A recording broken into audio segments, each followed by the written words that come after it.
कि भगवान गणेश जी का जो स्वरूप है, शिव महापुराण कह रही है जो गणेश जी का स्वरूप है, वो स्वरूप किस ओर होना चाहिए।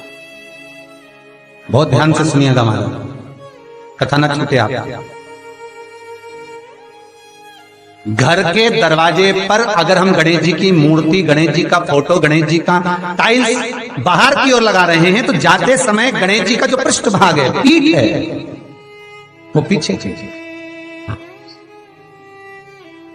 एक शिव महापुराण में आपको पहले एक प्रसंग सुनाया है, सभी लोगों को ज्ञात होगा कि भगवान के सम्मुख में धर्म है और भगवान के पीछे अधर्म का निवास। महाराज,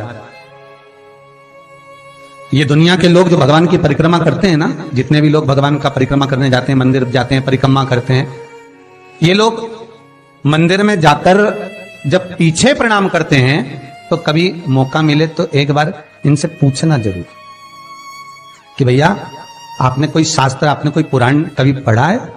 आपने शास्त्र पुराण का स्मरण किया है? हमारा कोई शास्त्र, कोई पुराण, कोई वेद यह वर्णन नहीं करता कि मंदिर के पीछे हम प्रणाम करें, हम मंदिर के पीछे नमन करें। हमारा शास्त्र वेद वर्णन नहीं करता। और देखे तो लक्ष्मी ने कहा, प्रभु जब गणेश जी के सम्मुख में रिद्धि सिद्धि, श्री, तुष्टि, पुष्टि, शुभ लाभ, सारे धन देने वाले, संपदा देने वाले जब गणेश जी के अग्रण्य रहेंगे तो पीछे बिठाने में क्या दिक्कत है? आप पर दे दो। भगवान विष्णु ने तथास्तु कह दिया। दरिद्रता दुख, तुम्हें वर देता हूं कि तुम गणेश जी के पृष्ठभाग में विराजमान होगे। इसलिए निवेदन है, मंदिर में नहीं, घर के अंदर, घर में जहां सबसे आगे फ्रंट में गणेश जी की टाइल्स, गणेश जी की मूर्ति, गणेश जी का फोटो प्रथम भाग में बिल्कुल बाहर फ्रंट में घर के दरवाजे के नहीं लगाने। क्यों?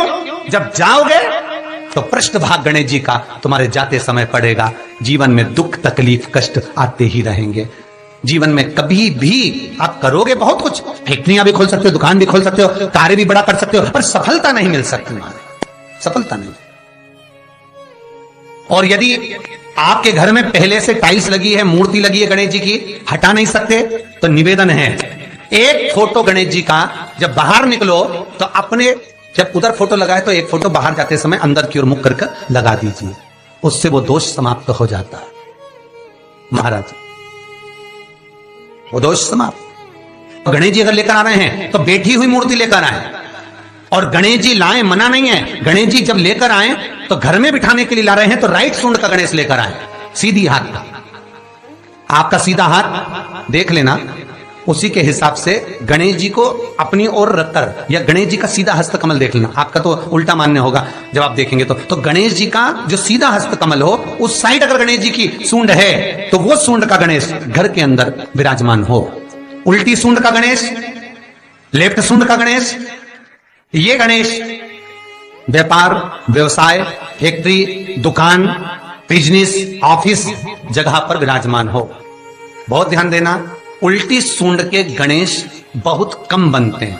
क्यों कम बनते हैं? इसका शास्त्रीय प्रमाण है। कभी किसी मूर्तिकार के पास जाना और मूर्तिकार के पास जाकर पूछना, भैया तुम उल्टी सूंड का गणेश क्यों नहीं बनाते? जितने भी बनते सीधी सूंड के बनते। कभी पूछना उससे, वो बताएगा कि उल्टी सूंड के अगर गणेश जी बनाए, 50 गणेश जी अगर उल्टी सूंड के बनाए हैं तो उसमें से कम 30 गणेश जी अपने आप टूट जाते हैं या बिगड़ जाते हैं। शास्त्र रीति है।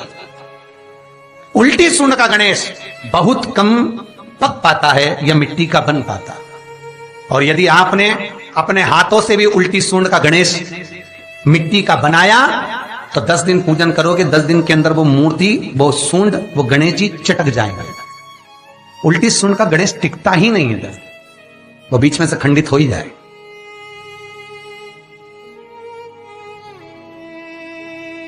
वो तो स्वयं गणेश जी कृपा करें, स्वयं विनायक कृपा करें और उल्टी सूंड के गणेश जी अपने को मिल जाएं और वो गणेश जी हमारे घर में आ जाएं तो वो फिर नहीं चलता। सीधी सूंड के गणेश जी को मनाने के लिए महाराज मंत्र की 50 माला करना पड़ती है, तो समझ लो सीधी उल्टी सूंड के गणेश जी को मनाने के लिए मात्र 5 माला में भगवान गणेश प्रसन्न हो जाते हैं। अर्थात उल्टी सूंड का गणेश शीघ्र प्रसन्न होता है।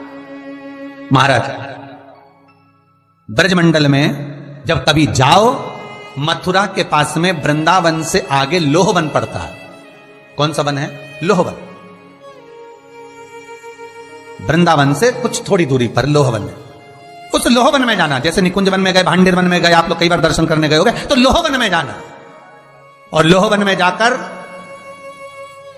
थोड़ा सा सरसों का तेल लेकर अपने ऊपर से 21 बार उतार कर लोहवन में भगवान शिव का स्मरण कर कर, यमुना का स्मरण कर कर, विष्णु और कृष्ण का स्मरण कर कर, वो तेल सामने एक मूर्ति मिलेगी जिसका शीश नहीं होगा, उस मूर्ति पर चढ़ा देना।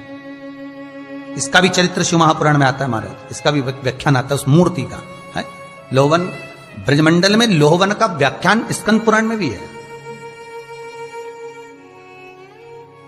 आप मेहनत कर रहे हो, फल नहीं मिल रहा, आप दुकान खोल रहे हो, चल नहीं रही है, आपका चित्तवृत्ति, आपके जीवन में सफलता आ ही नहीं रही, तो कहीं मत जाइए। आपके जीवन में 25 बार अंगूठी बदल के देख लिया, कभी पुखराज पहन लेते, कभी मोती पहन लेते, कभी नीलम पहन लेते, कभी कोई महाराज ने कहा तो ये कर लिया, कभी कोई महाराज बोला तो ये कर लिया, फल नहीं मिले, कहीं मत जाओ, कुछ मत पहनो, उसकी शरण में जाओ, उसकी शरण। लोहवन पहुंच जाओ, वृंदावन से 4-5 किलोमीटर की दूरी। रिक्शे वाले से बोलो कि वो लेके जाएगा, 5 रुपए लेता है। लोहवन जाए, वहां विनय करो, 10-15 मिनट बैठ लो, भजन करो, यमुना जी का स्तमन करो, शिव का नाम जाप करो, शंकर का भजन करो, और वो सरसों का तेल 21 बार स्वयं उतारो, स्वयं चढ़ा दो, आओ वापिस।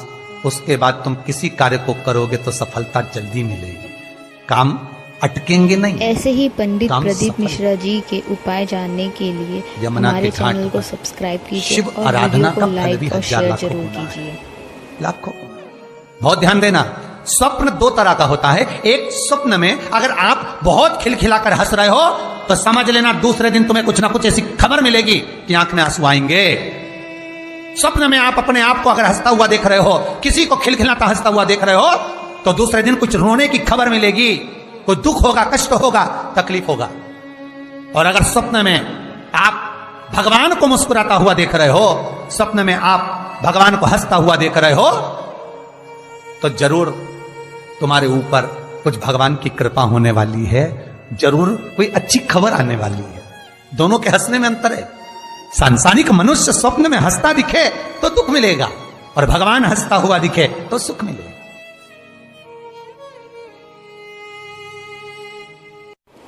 ऐसे ही पंडित प्रदीप मिश्रा जी के उपाय जानने के लिए हमारे चैनल को सब्सक्राइब कीजिए और वीडियो को लाइक और शेयर जरूर कीजिए।